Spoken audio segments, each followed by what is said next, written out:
Thanks for staying with us. Eskom says that with the winter season upon us, the power system will be even more constrained. Weather forecasters are anticipating a colder winter than last year, and this will increase electricity demand as heating of homes and spaces is required. Eskom says it's expecting stage 5 power cuts for most of winter, and in a worst-case scenario, it will be stage 8 for 2 months. How will this affect already fed-up communities? We're joined now by sociologist and well-known power activist, I think we can call him, Trevor Ngwane, who joins us from here in Johannesburg. Trevor, thank you so much for your time. Did you like that? Power activist. Oh, that's the best label I've ever had, for a long, long time. Perhaps just for a reminder for our viewers, because you have been on this platform before, and we've mostly spoken to you as well in your capacity as a member of the Soweto Electricity Crisis Committee as well. So you wear various hats, but you approach all the work that you've done from your viewpoint as a sociologist. And your viewpoint has been for many years already, that is the working class and the poor of South Africa that are bearing the brunt of the woes that we've experienced as a result of Eskom not being able to turn the lights on. And now that we speak 2023, ahead of us really getting into the really cold parts of winter, that much is going to be proven to be true time and time again. It's the people that already don't have all of those kinds of electricity-related services that will be suffering the most. It's terrible because, these are continuities from a very bad apartheid past. As you know, that under apartheid, black people, black areas did not have electricity, whilst white areas and big business enjoyed electricity. Now, the people thought that with the new government, after many years of struggle and sacrifice, this problem would go away. But it looks like it's getting worse. Now we've heard repeatedly over the last couple of weeks, especially because we have been having these updates more often.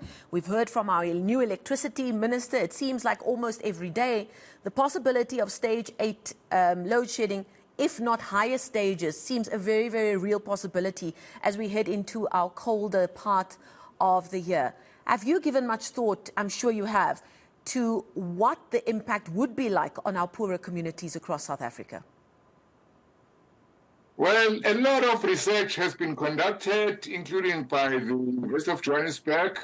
There is healthcare issues with elderly people having pains because of arthritis in their bones, cold and flu epidemics, and something people don't think about, increased stress and mental depression.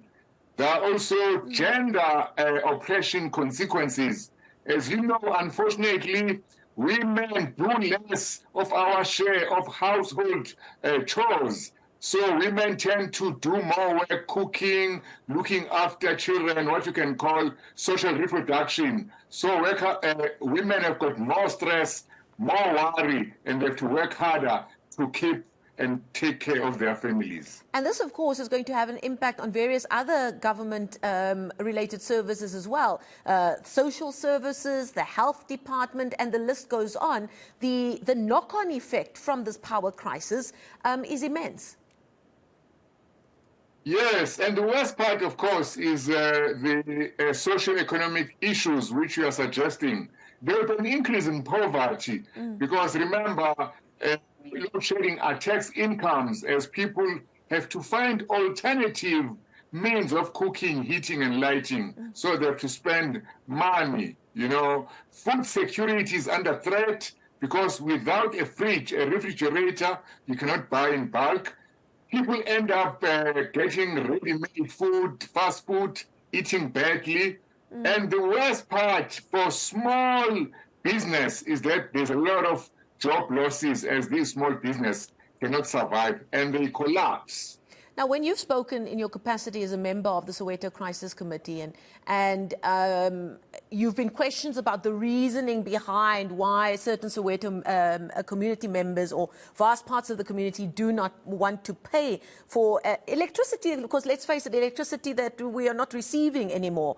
You have been quoted saying that It's because those of us who live in Soweto have a fighting spirit. It is in our DNA, and that's why we refuse to take this lying down. We refuse to take this mistreatment by Eskom lying down. And just before I spoke to you, we spoke there about a story happening here in Joburg, an area in Buccleuch that's been without power for the longest time.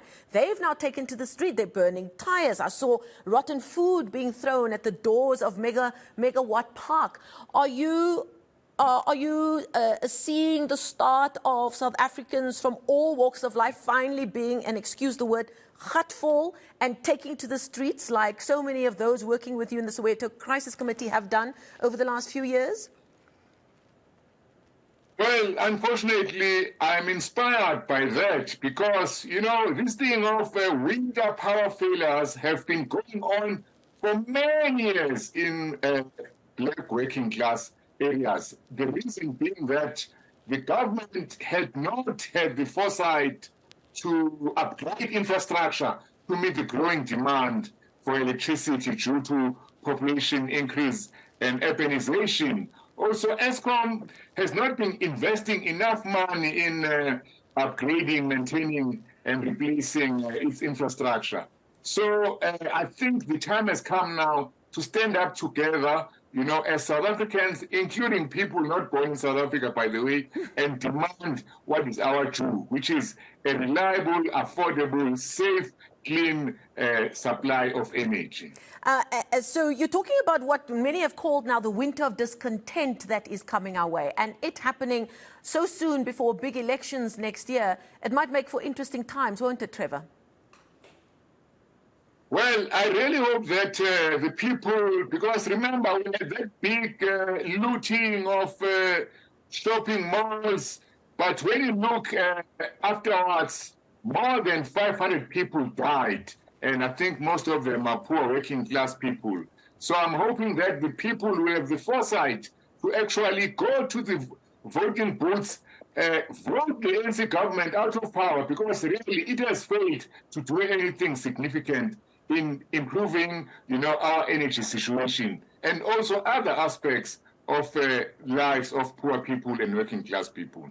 Trevor Ngwane, thank you so much for your time this evening. Trevor Ngwane, a sociologist, speaking to us there virtually from his home in Soweto.